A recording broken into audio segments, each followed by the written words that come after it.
Hi everybody and welcome back to the audio video room. Today I'm going to talk about an artist that I was not so familiar with. I decided to look more into it because I stumbled across a series of albums at a recent garage sale for $5. That's right. Deals are still out there and can be had. What band am I talking about? I'm talking about the Dave Brubeck Quartet. Now, I was familiar with this album, Time Out. But what I wasn't familiar with was the other albums that I stumbled across, and that was Brubeck Plays Brubeck, Southern Scene, Jazz Impressions of New York, Gone with the Wind, Time Further Out, Bossa Nova USA, and the final album in the Time series, Time In. Have you ever heard a jazz song in 5/4 time on the radio that became a worldwide hit? Because one band pulled that off, Dave Brubeck Quartet, and in the process changed jazz forever. Today we're going to be talking about the Dave Brubeck Quartet, a group that broke every rule of traditional jazz, brought odd time signatures to the mainstream, and created one of the most important albums, much less jazz albums, of all time, Time Out. Even if you don't think you're a fan of jazz, you've probably heard their music in TV commercials or elevators without even knowing it. So let's talk about how the band formed, why their music was revolutionary, and why their records still sound modern more than 60 years later. If you love music, music history, vinyl, or musicianship, then this one's for you.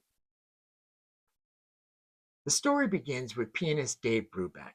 Born in 1920, trained in classical music, and deeply influenced by both jazz and European harmonies. After serving in World War II, Brubeck formed a jazz group on the West Coast that would eventually become known as the Dave Brubeck Quartet. That classic lineup that made history featured Dave on piano, Paul Desmond on alto sax, Eugene Wright on bass, and Joe Morello on drums. This lineup created a sound that was cool, intellectual, rhythmically adventurous, and still amazingly accessible. They weren't trying to be the loudest band. They weren't trying to be the fastest. They were trying to be different. Now here's where things get wild. The most popular music is written in 4/4 time. That's what your body naturally feels when you tap your foot. But the Dave Brubeck Quartet said, what if we don't do that? They started experimenting. They experimented with 5/4 time, 9/8 time, and 7/4 time. And somehow they made it all sound smooth and catchy. The most famous example, Take 5.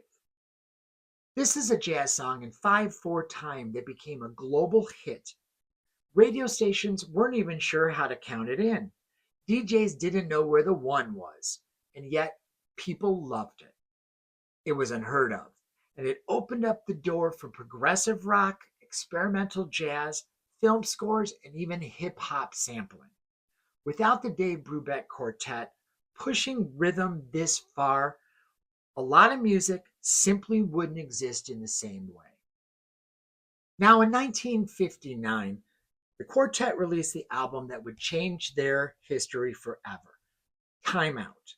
This wasn't just another jazz record. This was built entirely around odd time signatures. Every track was an experiment, but none of it sounded academic or stiff. It sounded catchy. It sounded relaxed. It sounded confident and completely new. Time Out went on to become one of the best-selling jazz albums of all time. That almost never happens with experimental music. And on vinyl, it's a staple in any serious jazz collector's collection. Or beginning jazz collectors. It's a great place to start. Original pressings, reissues, mono versus stereo. Collectors still argue to this day about which sounds best. The fact that a rhythmically risky jazz album became a commercial success proves something huge. You don't have to dumb things down for people to enjoy them. Now, the Dave Brubeck Quartet became more than just a jazz band.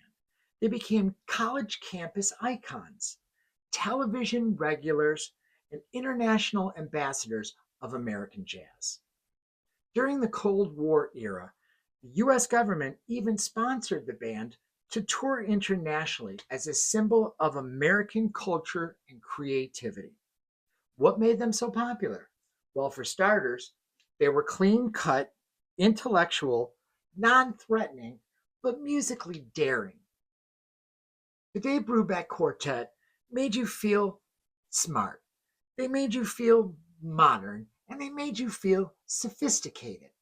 Three things everybody loves to feel. This is where vinyl collectors really connect with this band. This album was beautifully recorded and engineered, as all their albums are. You could hear every brush on the snare, every breath through the sax. The natural room sound is on every album they recorded. Now, on a good turntable, these records sound alive.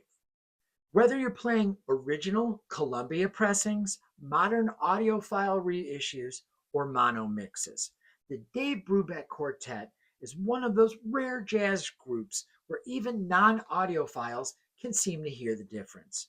The records are very affordable, easy to find, and dangerously addictive to collect. More than 60 years later, their influence is still everywhere.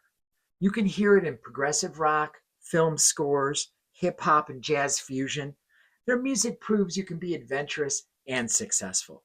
You can be complex and yet accessible. You can break every rule and still bring people in. And maybe that's the true legacy of the Dave Brubeck Quartet. They make people think that without making the music feel like homework, you can connect, you can relax, you can vibe to the Dave Brubeck Quartet. If you're new to the Dave Brubeck Quartet, perhaps start with Time Out. Then fall down that rabbit hole. If you're already a fan, tell me in the comments what's your favorite Dave Brubeck album. And if you enjoyed this deep dive into the Brubeck Quartet, vinyl culture, and musical innovation, like the video, subscribe, and hit the bell so you don't miss the next one.